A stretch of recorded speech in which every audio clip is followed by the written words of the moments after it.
we have spent some extra time. So, will it be possible for us to extend for 10 minutes? Can we take Yes, this sir. class till 3:50? Yes, sir. 3:50 we can finish. Yes, sir. Okay, fine, no problem. If you are comfortable, I'll continue till 3:50. Still, you will have a time of 10 minutes to take a break before the next class. So now, Rama, you are the first one to present today, right? Yes, sir. Okay, turn your camera on and go ahead. All the best. Sir, actually I'm having no webcam, so I won't be able to switch on my camera. Okay, okay. Carry on, carry on. Yes, sir. I am Ramanika and I have been allotted a beautiful story Hmm. which is by a well-known author, O. Henry. And the story is The Last Leaf. Actually, it is about two young artists named Sue and Johnsy who lived in a small flat. It was the season of autumn and Johnsy fell seriously ill. She was suffering from pneumonia.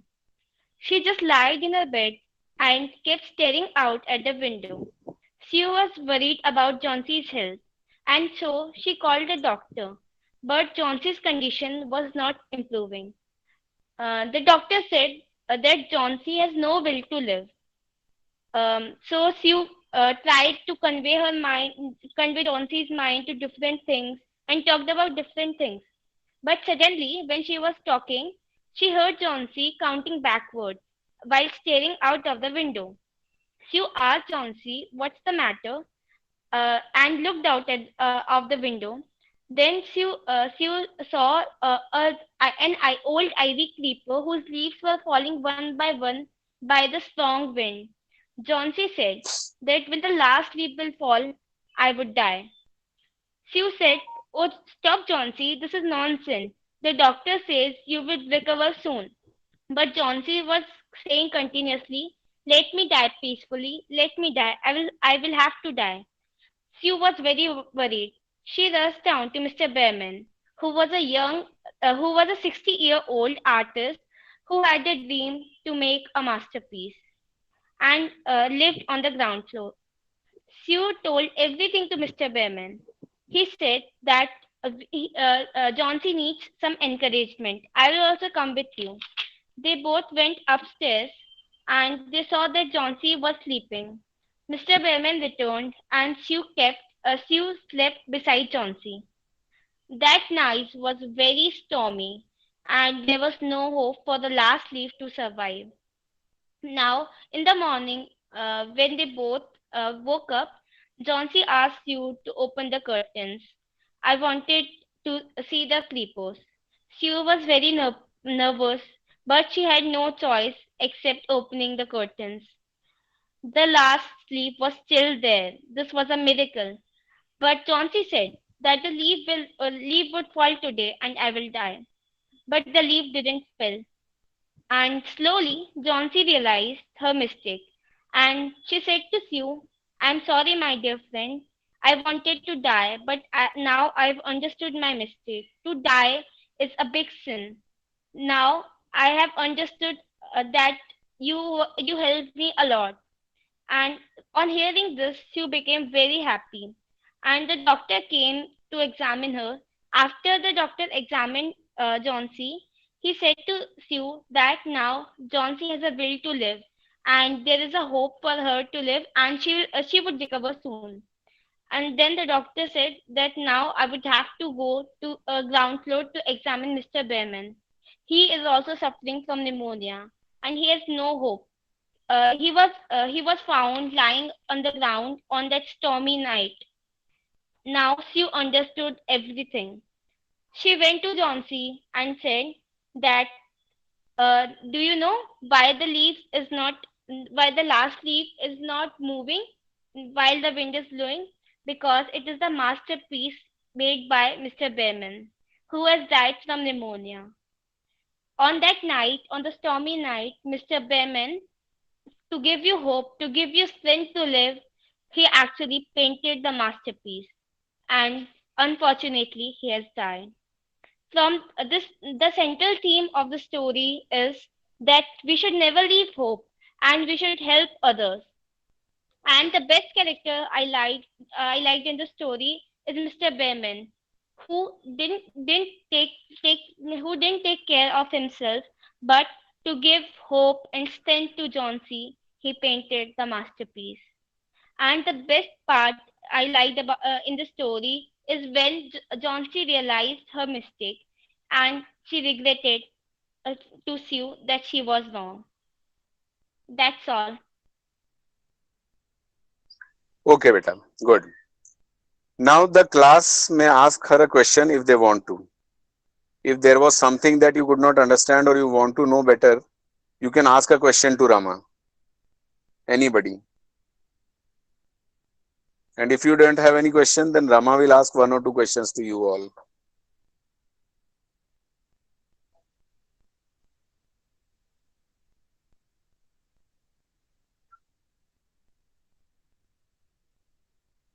No questions? Okay, No, Rama, sir. do you want to ask a question to the class? Yes, sir. Sir, I want to ask Okay. that uh, was Johnsy wrong or right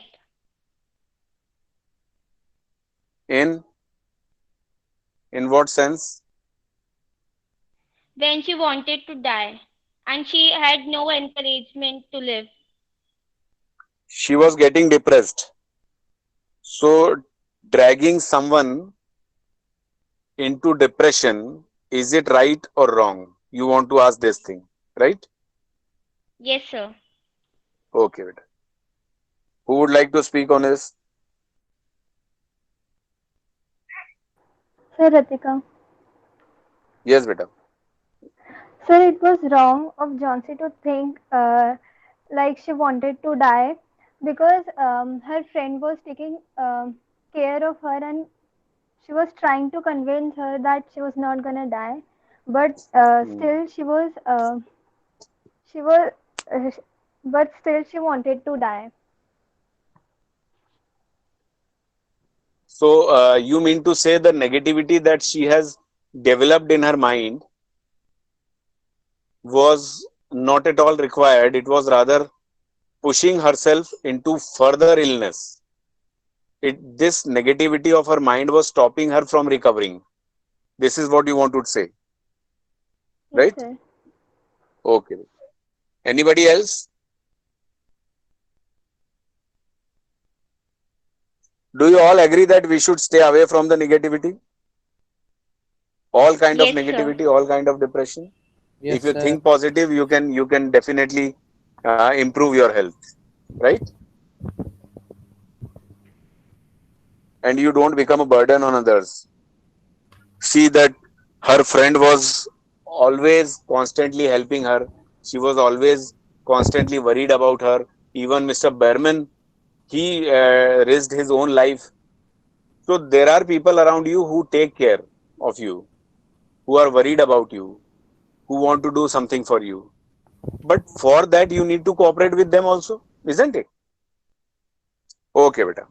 Now, who is next? Rama? Sir Nakul. Nakul. Okay, Nakul. Go ahead. All the best. Today I am telling you about the adventures of Toto. This wonderful story was written by Ruskin Bond. Ruskin Bond, Indian author of British descent. He lived with an adopted family in Landar in Mussoorie, India. He was awarded the Padma Shri in 1999 and Padma Bhushan in 2014. These are the some points about the author. Now we take look in the summary of the chapter. The summary of the chapter being like this. In the story Adventures of Toto, Toto is a monkey. In this story, Ruskin Bond described how his grandfather was fond of animal. His grandfather bought a monkey from a Tonga driver for rupees 5. Initially, when the grandfather saw Toto tied up to a feeding trough, he found him looking very ill and ugly. As the grandfather had his own private zoo, he kept the little monkey in it. Toto used his tail as a third hand. He used it to hang from a branch and for scooping up and delicacy that he could not reach with his hand. Toto present was kept secret from grandmother, as she did not like animals. One day, when grandfather was going out of station, he decided to take Toto along with him. A big black canvas kit was provided for Toto so that he could be consulted and would not be able to escape. Gradually, grandfather accepted Toto in the house. In winter, when Toto had to go for bath, he would cunningly test the temperature of the water with his hand. When the water became cold, he would run to the kitchen fire to dry himself. If anyone, if anyone laughed at him, he felt hurt and would refuse to continue with his bath. Toto Toto's mischief was progressing from a tolerable to intolerable. He would not be domesticated. Soon grandfather realized that Toto not the type of the pet to be kept in the house. He found the Tonga driver and sold two back to him for rupees 3 only. So this is the humorous summary of the story. The theme of the theme of this chapter is to initiative characteristics of a living being are generally difficult to change, and trying to do so is very painful for the animal bird. It is necessary to respect every creation of God and allow them to live the way that has been prescribed for them and alignment. The best part of the story that I like most is when the ticket collector classified Toto as a dog and 3 rupees was the sum handed over as his fare. I like it most because it is the most humorous part of the story. Let talk us Let us talk out some facts about the character in the story. Grandfather was a lover of the animal. He had a he had put up a zoo in his house where he had a number of animals and reared them with a care and affection.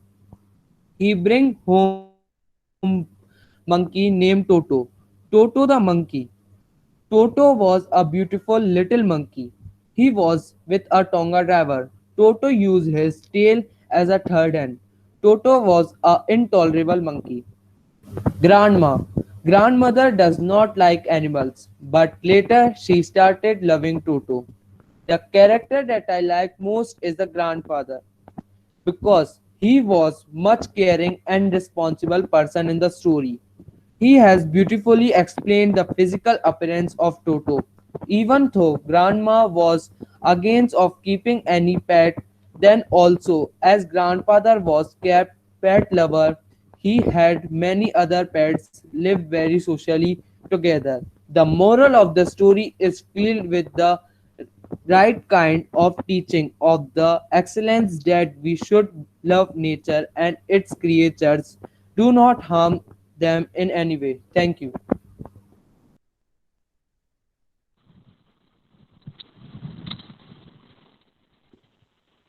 Fine. At most of the places, it seemed that you are simply reading. I know that you understood the story, but when you make a presentation, you should try to speak in such a way that it appears you are actually presenting, not simply reading. Okay, beta? Take care of this thing next time. Otherwise, you have covered every point, which part you liked and why did you like and all. So it's fine. Okay. Now the class. Do you have any question to ask to him?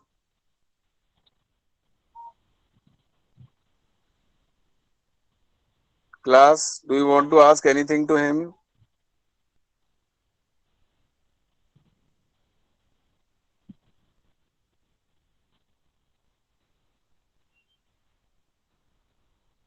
So, what is the central idea of this story?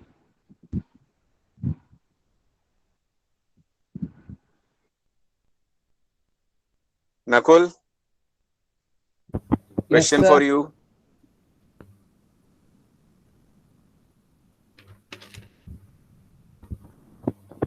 Sir, the central idea of the story to be kind to the animals and don't harm unnecessarily.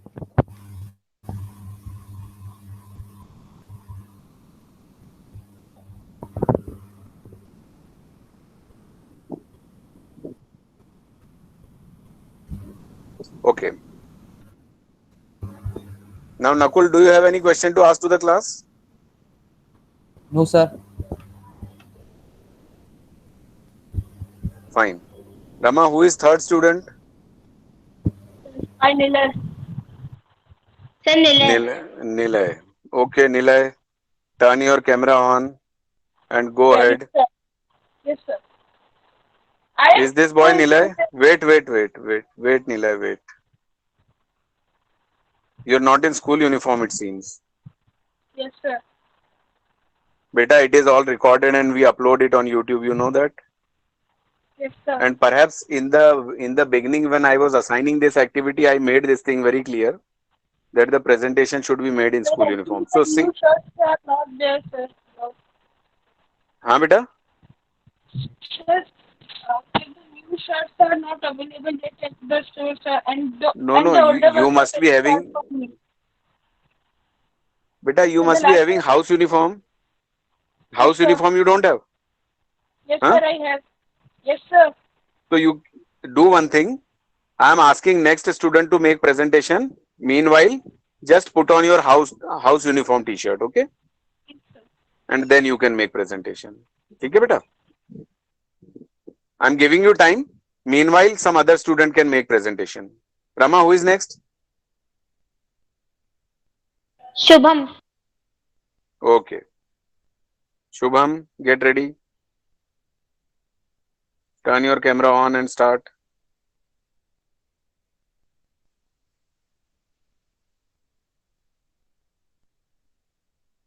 Shubham,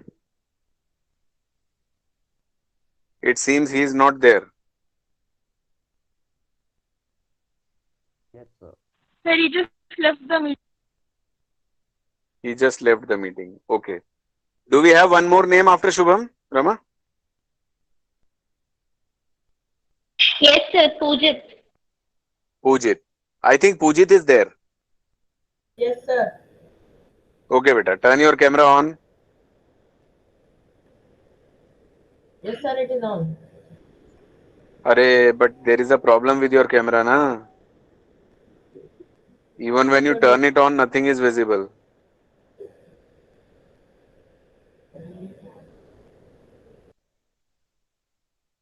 You don't need to change your background or anything.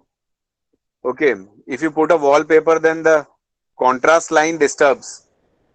Sir, I have And removed then the extension. then also your video is not visible. Sir, let me rejoin the meeting. Do it quickly. Do it quickly. So, can I present? Yes, beta. Today, I am going to present the story of the Happy Beta, Prince, adjust chapter. adjust the camera. Adjust the camera. You are not clearly visible. Only head is visible. Yes. This is the correct position. है ना? Okay. Today, I am going to present the chapter The Happy Prince, which is chapter 5 of our book. This has been written by Oscar Wilde, which is a very famous Irish poet known for writing masterpieces of stories. In this chapter, there is a statue of Happy Prince, which was covered with the fine leaves of gold, had sapphires for as high and had a large red ruby stone for the sword. A little swallow was flying over the city when he saw the statue. The swallow was going to Egypt to meet his friends, but after flying for all day, he was very tired and wanted to rest. So he lay beside the feet of the statue and tried to sleep. But a drop from the sky came above him, and he woke up astonishingly. Seeing above, he saw that there's no sign of rain in the sky.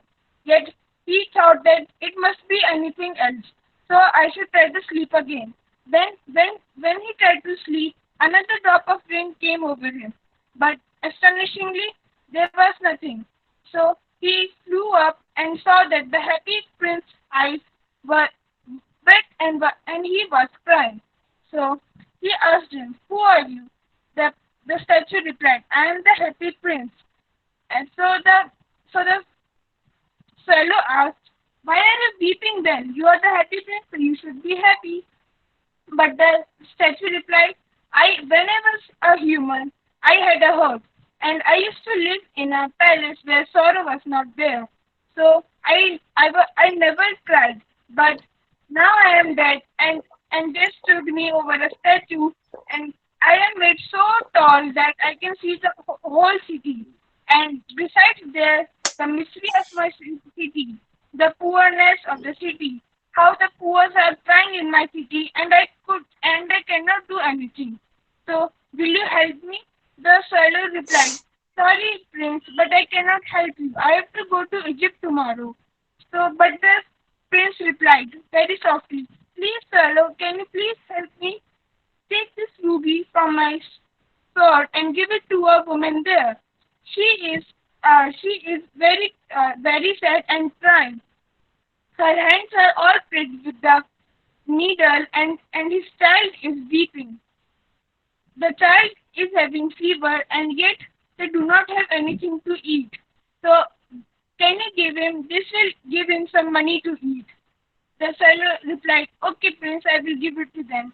Then the swallow flew over the city and calmly dropped the stone in front of their house. See, when the woman saw the stone, she was so happy and yelled, "We got the bread! We got the bread!" Seeing this, the prince was again happy. The swallow came back and slept. The next day, when swallow was leaving for the Egypt, the prince replied, "Please, swallow, can you live with me for one another day?" The swallow first hesitated, but after seeing such a soft voice, after listening to such a soft voice of prince, replied, "Okay, prince, I will live with you for one another day." The next day, the prince asked him to give one of the stone for the ice to a boy there. The boy had a matches, and the matches fell into the drainage. "If we do not bring any money back home, his father will beat him." So the swallow replied, "Okay, I will give it to them." Swallow again flew over the city, gave the stone to the boy, and came. This happened again, and that time the last eye of the prince was to be plucked. But swallow calmly noted that, "I cannot pluck a last eye, because you will be blind after that." The prince replied, "Do as I say." So, so the swallow plucked out the last eye and gave it to a child. And gave it to a child. After that, the swallow said, "I will live with you forever because I love you." Then the swallow stayed with him forever. Now the winters came. With the winters came the frost. The city was getting cooler and cooler, so the poor were not having anything to eat. Two boys in a distant vision lied, hugging each other and saying, "We have to keep warm or we will die. We are hungry too." And then yelled the watchman, and the watchman yelled at them and said, "Why are you lying here? Go away. This is the house of a very rich man. You cannot lie here." So they ran in the rain. Now the prince had only one thing, that was the gold which covered him. So he asked the swallow, "Dear swallow, can you do the last thing? You should pluck out all the leaves of gold from mine and give it to the poor. This will make them happy. I don't know why, but the human always think that gold can make them happy." So swallow did what prince said, and he gave gold to the boys. After seeing this, boys cried and said, "This is a miracle! This is a miracle!" somebody must have listened to us, and then he must given us some gold. It is so good. We can now eat and have some blankets with us. So they happily ran towards the bread shop. Now the cold was getting even more. The city was more cooler, so the swallow knew that he would die in this cold. He replied to the he replied to the prince, "Dear prince, now I am leaving you. Can I kiss your hand?" So the prince replied, "Oh, it's such a great! You are leaving to the Egypt. Goodbye, my friend." The swallow said, "No, I am not going to Egypt. I am going to the house of death. Isn't the death brother of the sleep?" But the prince could not reply anything, and just before he could say anything, the bird died in his feet. When the city observed the happy prince, they saw that he was such an ugly and looked like a beggar. So the professor of art university told the soldiers to took him down and we should melt him in a furnace. Now, when they melt him in the furnace, they saw that the horse, which was of lead, could not be melted, and they decided to throw it away instead, and they throw it in a dumping yard where the bird was also dumped. Hence, the story ends like this. Thank you. Okay, beta. Does the class have any question to ask him?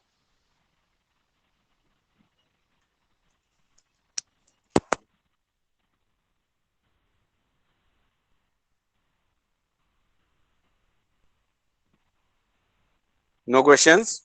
Nilay, do you have a question to ask? Yeah. Why the city decided to took him down?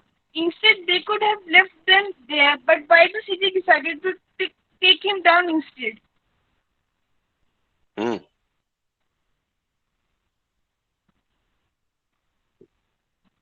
Who would like to tell?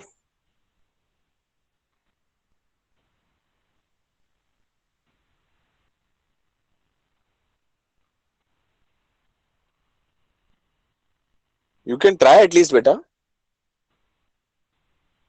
Sir, Think a can little I? bit. Yes, Rama. Sir, they broke it down, sir, because they thought that now, as all the precious gems have been removed, the statue is no more attractive, Okay. The lavishness of the statue, and the it's beauty of the statue. Oh, yes. Continue, continue. and now the statue is useless. So that's why they broke it down. Okay. Now there was nothing left in the statue that makes it appear more attractive or attractive anymore. And so they decided to drop it down. Rather, it has become an ugly statue. What will a statue without eyes and without other all that beautified and ornaments, how will it look, and who will it attract?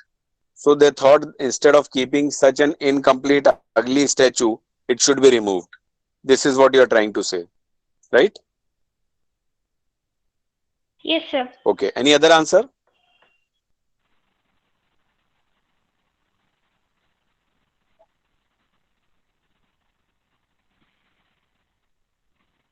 No other answer. Nilay, are you happy with Rama's answer, or would you like to add something? Sir, I am quite satisfied. You're quite satisfied. Is there anything that you want to add? Sir, just about the sapphire, how rare the sapphire was. So the stones could have more been described like the sapphires and the ruby.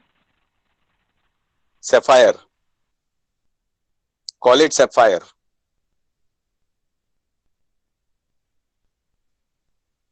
Okay. Now, is that boy back? What is his name? Pujit. Yes, sir. You're back and prepared? Yes, sir. Now let us see. Let us see. Om Shri Saram. This is the story. The story is Weathering the Storm in Arizona. It is written by Harsh Mandir, who was born on 17th of April 1995, occupation Indian author, columnist, researcher, teacher, and social activist. Nationality Indian.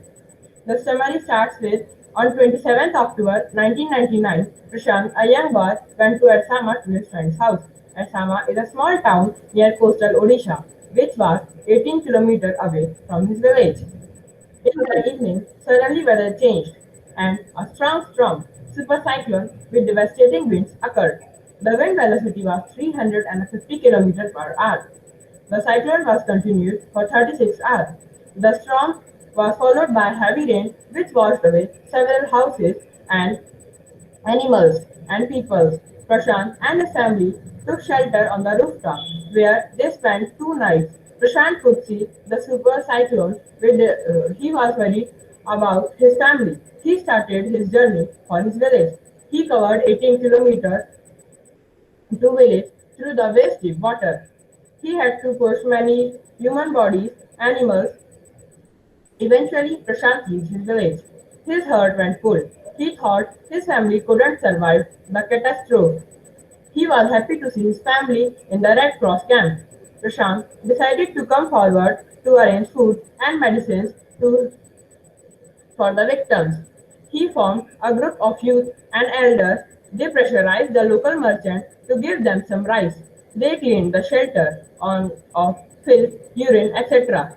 The volunteer tended to the wounds of the injured. On the fifth day, some government help reached their village, but it was not sufficient. Prashant made the children lie on the sand with utensils on the stomach. The passing helicopters got the message and they returned with more help. Prashant decided to Prashant decided to bring the orphan children together and he made a shelter for them. He encouraged the women to Food for Work program started by an NGO. He made the childless widows look after the orphan children. He didn't let anybody suffer. The widows and the orphan children looked upon the Prashant as the savior. Now, the story ends. The message of the story is this lesson conveys that a natural calamity strikes the member of the community the member of the community help themselves. We shouldn't be totally dependent upon the government to provide help. It also gives the message that the youth have a major role to play in organizing the community to help themselves.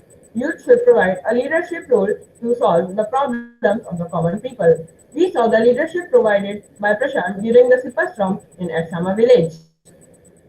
We should especially concentrate our efforts on women and children uh, who form the most vulnerable section of the society, and we should never give up.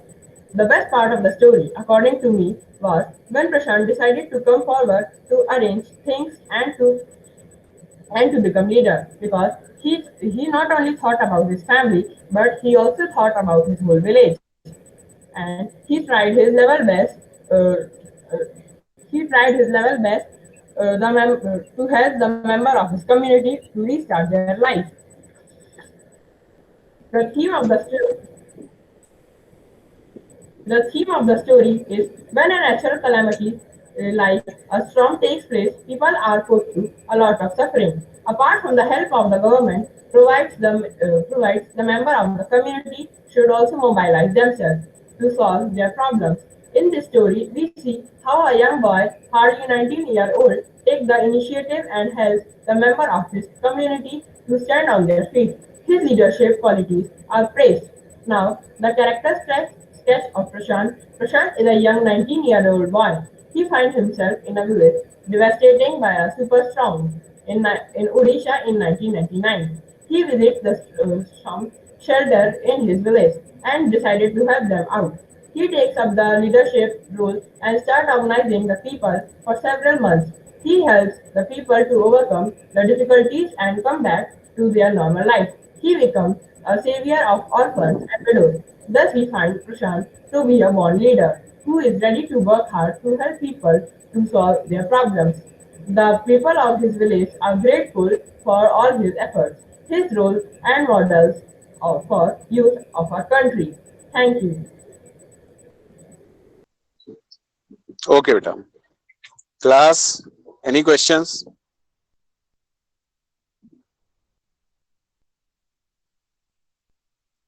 No. Do you have a question, Pujit? No, sir. Okay, beta. Good. Now we are already to the close of the class, end of the class. So I'll not ask anybody else to present, but be prepared for the presentations in the next class. Okay. There we shall go a little quickly and make your presentations only in school uniform. May that be your house uniform or the other regular uniform, whatever it is, but do it in school uniform. Okay. Nakul?